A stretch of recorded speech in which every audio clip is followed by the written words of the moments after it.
Howdy humans, welcome back to Just Nuts, guys. Today we've got another deck profile for you. This time we're looking at LYRILUSC Tri-Brigade, otherwise known as Bird Up, but I personally like to call it Beastie Boyz.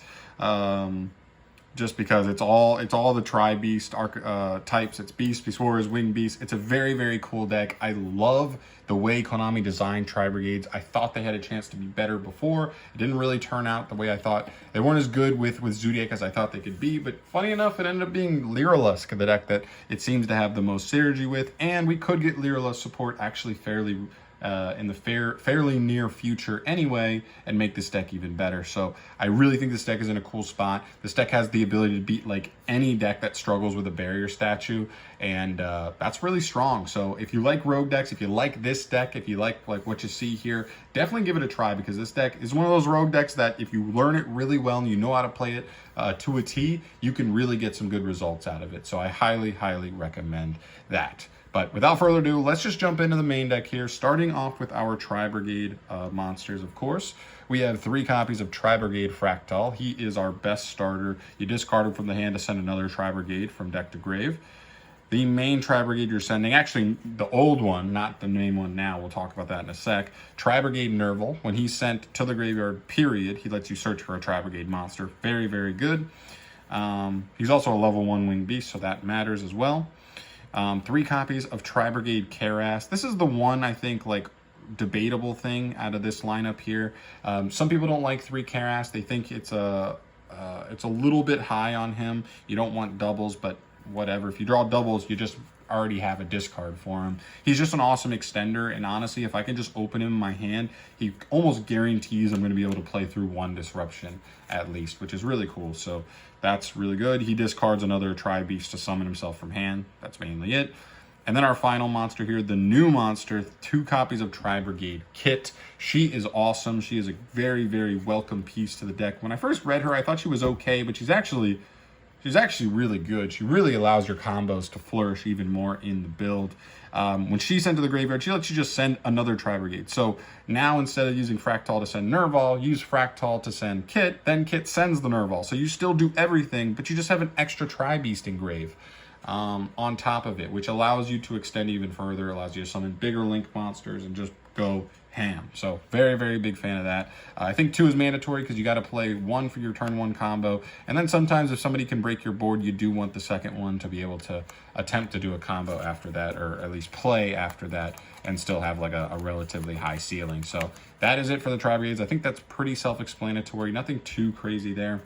Then for the second half of the deck, oh, real quick, by the way, if you don't know what Tri-Brigades do, for some reason you're new to them, they have a really cool, they all have, I told you what their individual effects are, but they all share the same effect where they can once per turn banish Beast, Beast Warriors, or Winged Beast, or the Tri-Beast from grave, a different number, then summon that number or a Link monster with the rating of that number. That's a Tri-Beast. So you banish 2 Tri-Beasts from grave, you summon a Link 2 Tri-Beast. Any name. There's nothing specific, not just Tri-Brigades. Any Beast, Beast Warrior, Winged Beast, Link monster can be summoned.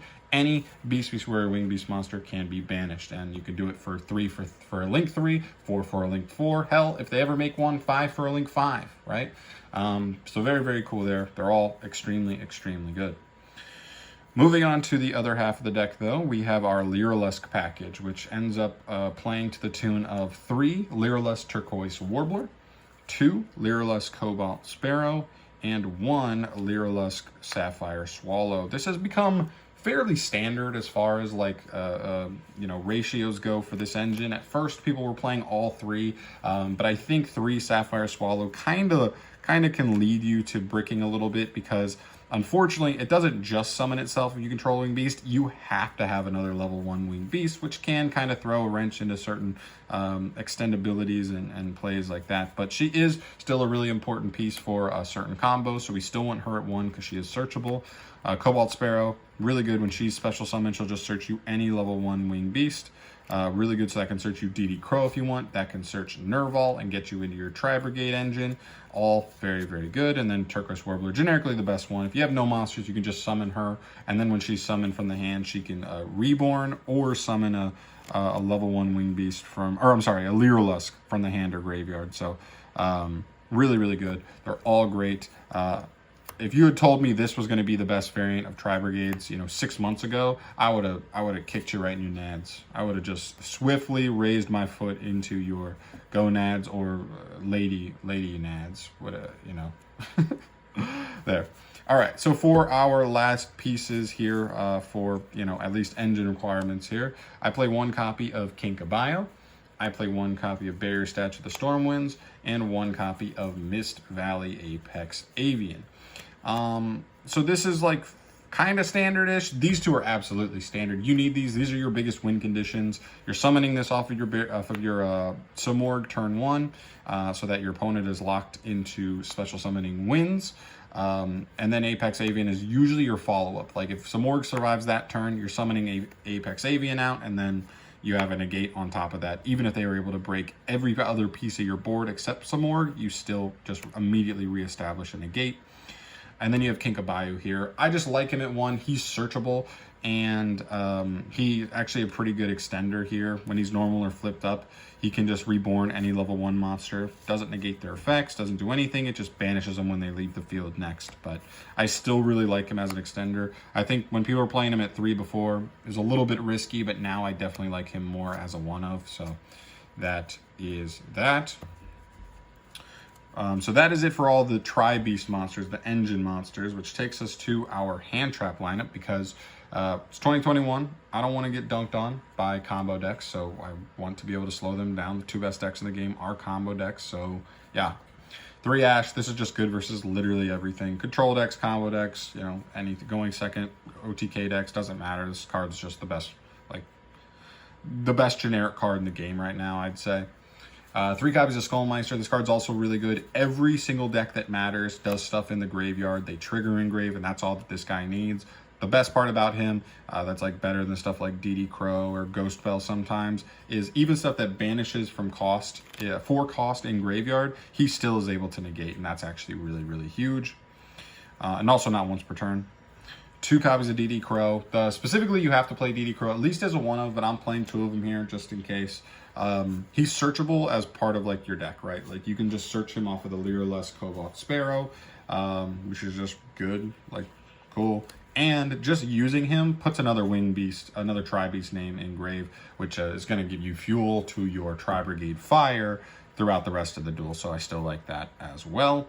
And then the last card for our hand trap lineup is 2 copies of Ghost Bell and Haunted Mansion. This card might actually be the second best hand trap after Ash Blossom, but I felt more comfortable playing 3 Skullmeister because he's not once per turn. They generally cover a lot of the same cards, but Ghost Bell does have the a couple of bonus cards it can hit.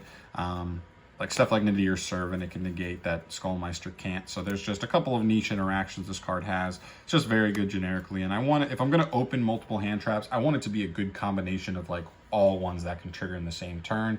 There, and it's a hard once per turn. So 3-3-2-2 has been my ratio. A lot of people like Gamma, but I'm not playing the Rescue Cat engine.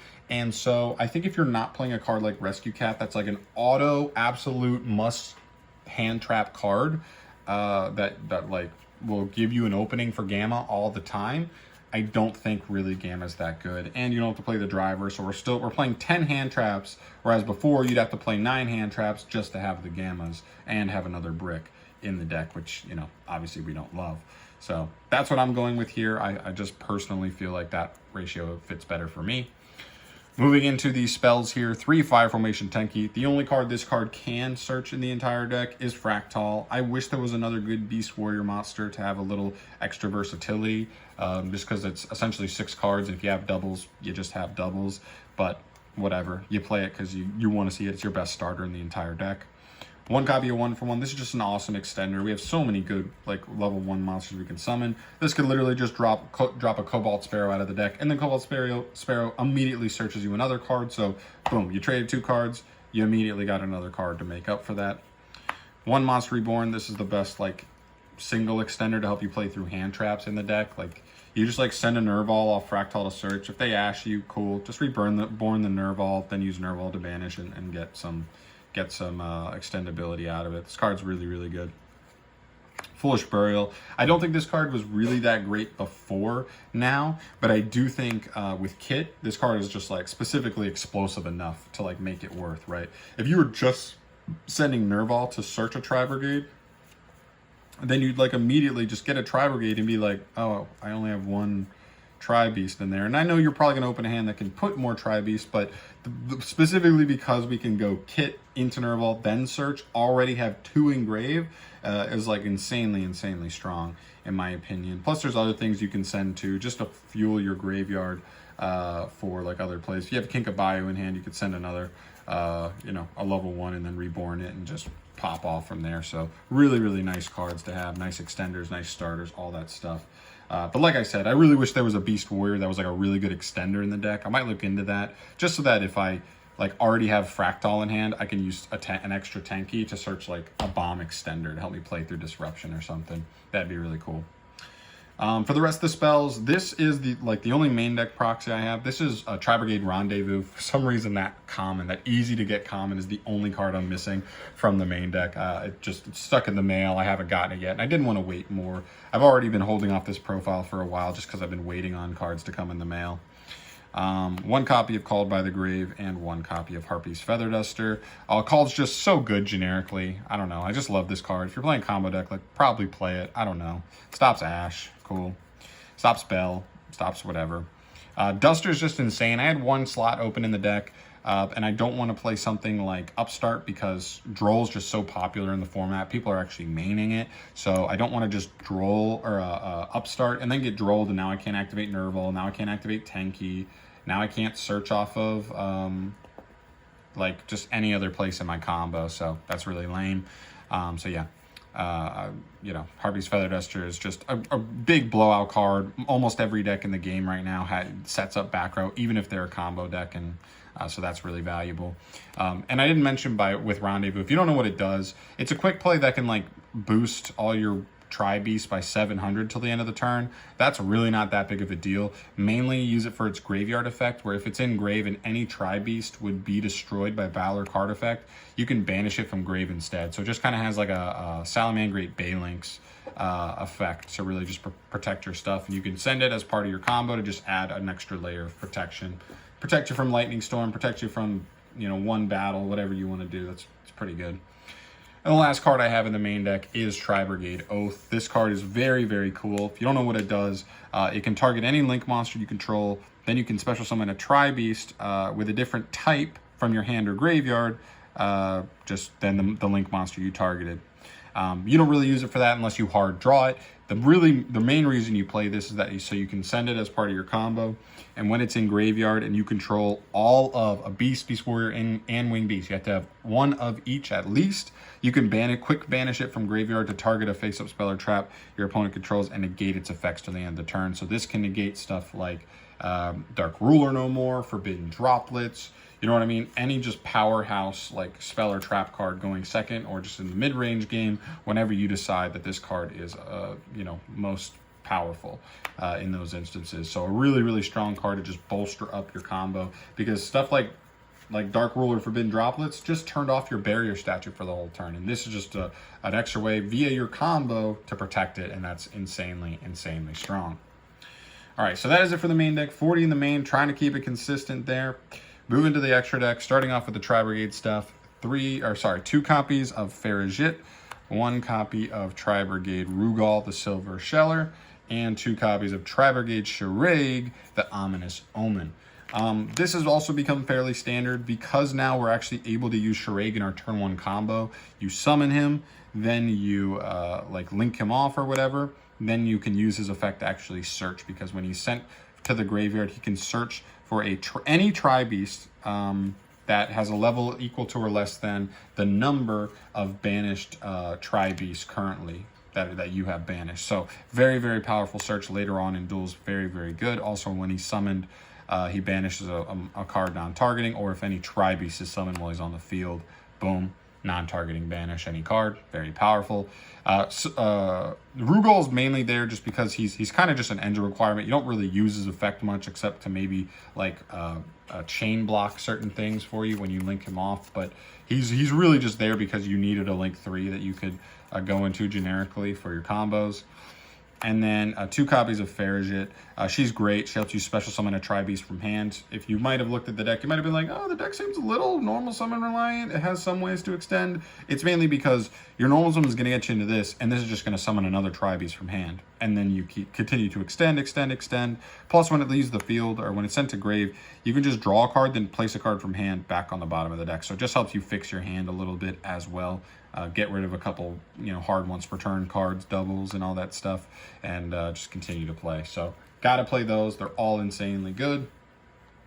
Then for our Tri-Beast, link, targets for our Tri-Brigade monsters, 1 Heartbeat Conductor. You just needed a link to Wing Beast that could allow you to make some more that way. 1 Ancient Warrior's Oath, double Dragon Lords. He is a walking compulse. You can just send any card from your hand or field to the graveyard to target a monster, or actually any card your opponent controls, and return it to the hand. Very good. 1 copy of Hraesvelg, the Desperate Doom Eagle. This card's really cool. It's like a DD Crow every turn. During either player's turn, you can just target a monster in your opponent's grave and shuffle it into the deck. If eventually your opponent has no monsters in grave whatsoever, it'll actually gain 2400 attack, so you can just OTK with that pretty easily. And then, of course, Somorg, the Bird of Sovereignty. I've considered playing 2 of this at certain points, but I just don't think it's really that worth at the end of the day.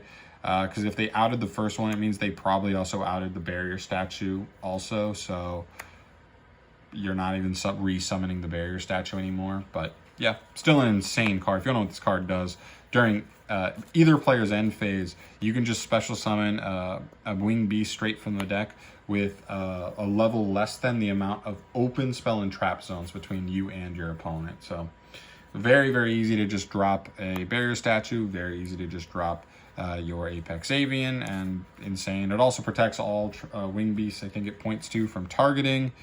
And yeah, I don't know, it's crazy. It's a crazy card. Just protects you, it's big, it summons cards for free every turn. Busted card. All right, finishing up our generic links here. 1 Link Karibo. You play a ton of Link 1s, and what's really cool about Barrier Statue, well, what's not cool about him is he's very weak, so your opponent could easily try and just summon something to just beat over it. But if you just have level 1 left on your board, which you very often do, you can just make a Link Karibo. So now you can at least fend off 1 attack, which means your opponent would have to have another way to summon something to get a way to attack into your Barrier Statue to clear it. Because if they don't clear it, they're going to lose. And then Appaloosa, sometimes you end on her, sometimes you don't. She's just nice generic to have. And she's wind as well, so you can actually summon her under Barrier Statue. So really cool, just bolsters up your board there. And then for the last package here, we have our Exceeds. For the LYRILUSCs, 1 Recital Starling and 1 Assembled Nightingale. She's amazing. She just searches you any level 1 Wing Beast. This can search you DD Crow or Nerval or one of your LYRILUSC extenders. She's phenomenal. Assembled Nightingale is mainly for Zeus. She just says she can attack directly, pretty much. Cool. Very cool. So this is the only proxy I have because of money. This is Downward Magician. She just recently shot up so much in price. Not that recently, but since Zeus, because she's so good in Zeus decks, giving you extra material but that's literally it. You attack with Assembled Nightingale, you make Downward Magician on top of it, and that way when you overlay into Zeus, it'll have 4 materials, so it can actually activate twice. Zeus is pretty good in the deck. I don't think it's absolutely mandatory. You don't go into it all the time, but you definitely do end up in situations where you will miss it sometimes. But I guess if you're replacing these with other powerful cards, that's up to you. I just prefer to play it. I know it's not super budget. The rest of the deck's pretty budget though, and that's really cool. So yeah, that's pretty much it. Finishing up our Tri-Brigade list here. This deck's really cool, guys. I'm serious. I want to explore more with the Tri-Brigades, see if there's any other engines that work really well with it, or if it ever can be played pure. I definitely am going to explore that a little more in the upcoming months for sure. And plus, the cool thing to keep in mind is when Konami makes archetypes like this, you need to keep in mind every single Tri-Beast archetype, whether it's a Beast archetype, a Wing Beast archetype, a Beast Warrior archetype, anything that gets support in that realm can be considered support for this deck. And you need to keep an eye on it because you might just want to look at Tri-Brigades and be like, yo, I see some synergy. And it might pop off kind of out of nowhere like this.